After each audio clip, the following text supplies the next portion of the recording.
নমস্कार বন্ধুরা, আমি রাখি আর আমার চ্যানেল বাঙালি রান্নাঘরে আপনাদের সবাইকে ওয়েলকাম জানাচ্ছি। আজকে আমি আপনাদের সাথে একটা দুর্দান্ত স্বাদের ভর্তার রেসিপি শেয়ার করছি। আজকে আমি বানাচ্ছি ডাল চিংড়ির ভর্তা।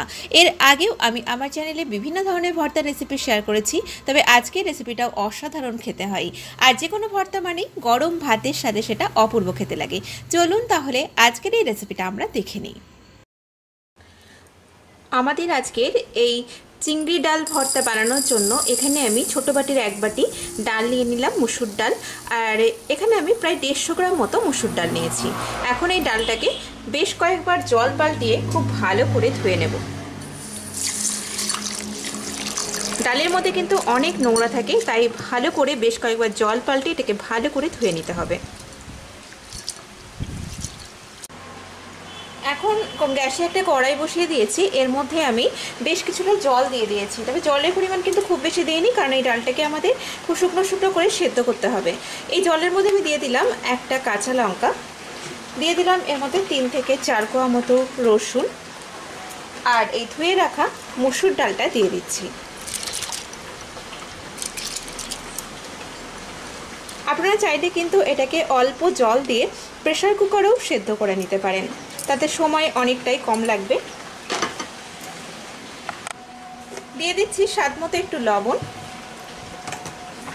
খুব সামান্য পরিমাণে 1/4 চা চামচ মতো হলুদ গুঁড়ো, আর একটু কাঁচা সর্ষের তেল দিয়ে দিলাম। এতে ডাল কিন্তু তাড়াতাড়ি সেদ্ধ হয়ে যায়। এখন এই ডালটাকে একদম শুকনো শুকনো করে ভালো করে সেদ্ধ করে নিচ্ছি। প্রায় 8-10 মিনিট পরে দেখুন আমাদের ডালটা কিন্তু পুরোপুরি ভালোভাবে সেদ্ধ হয়ে গেছে। তো এখন আমি এটাকে ভালো করে নেড়ে নিচ্ছি, একটু হাতা দিয়ে ভালো করে এটাকে ম্যাশ করে নিচ্ছি। এখন এই ডালটাকে আমি আলাদা একটা পাত্রে তুলে নিলাম। এখন গ্যাসে একটা কড়াই বসিয়ে দিয়েছি, এর মধ্যে আমি দিয়ে দিলাম 1 টেবিল চামচ সর্ষের তেল। প্রথমেই এর মধ্যে কিছু উপকরণ ভেজে নেব। প্রথমেই এর মধ্যে দিয়ে দিলাম 3টে শুকনো লঙ্কা। এই লঙ্কাগুলোকে একটু ভালো করে ভেজে নিচ্ছি। আপনারা ঝালের পরিমাণটা নিজেদের স্বাদ মতো অ্যাড করবেন।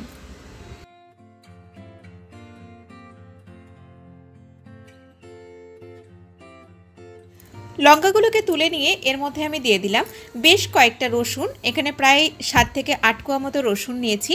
এই ভর্তাতে কিন্তু একটু রসুনের পরিমাণ বেশি দিলে বেশি ভালো লাগে খেতে। দিয়ে দিচ্ছি এর মধ্যে একটা টমেটো আমি দুভাগ করে নিয়েছি, আর দিয়ে দিলাম 2টো কাঁচা লঙ্কা। এখন এগুলোকে আমি ভেজে নেব।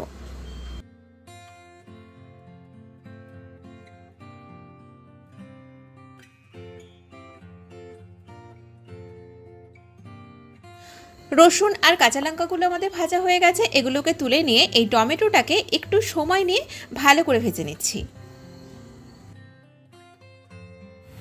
টমেটোর টুকরোগুলোকে তুলে নিলাম, আর এই বাদবাকি তেলের মধ্যে আমি চিংড়ি মাছটা ভেজে নেব। এখানে আমি প্রায় 8টা থেকে 9টা মতো বড় সাইজের চিংড়ি নিয়েছি, আর চিংড়িটা খোসাটা পুরোপুরি ফেলে দিয়েছি। আপনারা চাইলে ছোটো ছোটো সাইজের চিংড়ি দিয়েও করতে পারেন। আর চিংড়িটা লবণ হলুদ মাখিয়ে নিয়ে একটু ভালো করে ভেজে নিচ্ছি।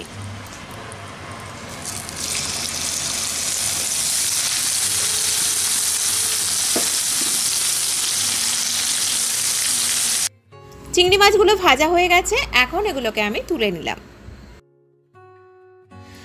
এখন এই সমস্ত উপকরণগুলো আমি একটা প্লেটে নিয়ে নিয়েছি, আর এবারে সব উপকরণগুলোকে আমি মেখে নেব। প্রথমেই শুকনো লঙ্কার বোটাগুলোকে ছাড়িয়ে নিয়ে লঙ্কাটাকে প্রথমে গুঁড়ো করে নিচ্ছি, কারণ এই শুকনো লঙ্কা কিন্তু একটু নরম হয়ে গেলে এটাকে গুঁড়ো করা যাবে না ভালো করে। তারপরে এই একে একে রসুন, কাঁচা লঙ্কা, টমেটো, চিংড়ি মাছ এগুলো সব হাত দিয়ে ভালো করে আমি একটু এভাবে ম্যাশ করে নিচ্ছি। আর আপনারা কিন্তু খুব সহজে খুব চটজলদি এই রেসিপিটা বানিয়ে নিতে পারেন। দেখবেন খেতে কিন্তু ভীষণই ভালো হয়, আর অবশ্যই এটা গরম ভাতে খাবেন। এবারে এর মধ্যে দিয়ে দিলাম একটা মিডিয়াম সাইজের কুচানো পেঁয়াজ। স্বাদ মতো একটু লবণ দিয়ে এই পেঁয়াজটাকে আমি একটু মেখে নিচ্ছি। আর লবণের পরিমাণটা অবশ্যই একটু বুঝে দেবেন, কারণ ডালের মধ্যে লবণ দিয়েছি, আবার চিংড়ি মাছটাও লবণ দিয়ে ভাজা আছে। নিয়ে নিলাম এর মধ্যে সেদ্ধ করে রাখা ডাল, আর ডালটাকে কিন্তু অবশ্যই এইরকম শুকনো শুকনো করে সেদ্ধ করতে হবে। এখন সব উপকরণ ভালো করে আমি মেখে নেব। সবশেষে এর মধ্যে অ্যাড করছি আমি কিছুটা পরিমাণ ধনেপাতা, আর দিয়ে দিচ্ছি কিছুটা পরিমাণ কাঁচা সর্ষের তেল। ভর্তা মানেই কিন্তু কাঁচা সর্ষের যে একটা ঝাঁঝালো গন্ধ থাকে, তাতেই কিন্তু এটা ভীষণ টেস্টি হয়। তো এখন এটাকে খুব ভালো করে মেখে নিচ্ছি।